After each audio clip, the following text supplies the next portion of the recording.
Na mimoriadnom mestskom zastupiteľstve v júli minulý týždeň sme ako mestské zastupiteľstvo hlasovali aj o zmene volebných obvodov, o zmene mestských častí. Rozhodnutí mestského zastupiteľstva bola mestská časť Stred pripojená k mestskej časti Tomčany, Ľadoveň, Jahodníky. Moja kandidatúra za mestskú časť Stred sa teda rozširuje aj o túto najväčšiu mestskú časť. Veľmi často do tejto mestskej časti chodím, mám tu mnoho príbuzných, priateľov a známych. Preto veľmi dôverne poznám problémy, aké majú obyvatelia tejto mestskej časti. Málo kto napríklad vie, že tento kopec, ktorý je za mnou, kadiaľ prichádzajú autobusy a kadiaľ na Ľadoveň prichádzajú aj mnohí z vás, sa nazýva Levíke vrch a práve tu, kde teraz stojím, boli historicky kedysi naše rodinné záhrady. Tie stromy, niektoré z nich, ktoré tu ešte teraz stoja, stáli v našich záhradách. Poznám nielen súčasnosť tohto sídliska, ale poznám aj jeho históriu.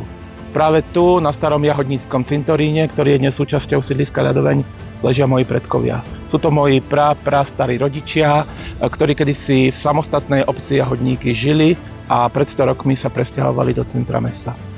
V našom rodinnom archíve, kde mám množstvo rôznych dokladov, materiálov, rodných sobášnych listov, mám aj jeden, ktorý sa viaže k Jahodníkom.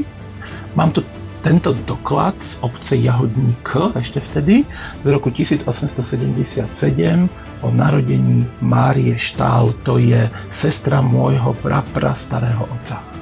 Som preto rád, že rozhodnutím mestského zastupiteľstva sa moja prípadná pôsobnosť ako poslanca mestskej časti Stred rozšíri aj sem k vám a budeme môcť aktivity, ktoré sme realizovali v mestskej časti Stred, komunikáciu, ktorú sme robili v mestskej časti Stred, priniesť aj sem k vám, pretože mnohí ste sa sťažovali, že mestská časť Ľadoveň, Jahodníky, Tomčany bola nefunkčná.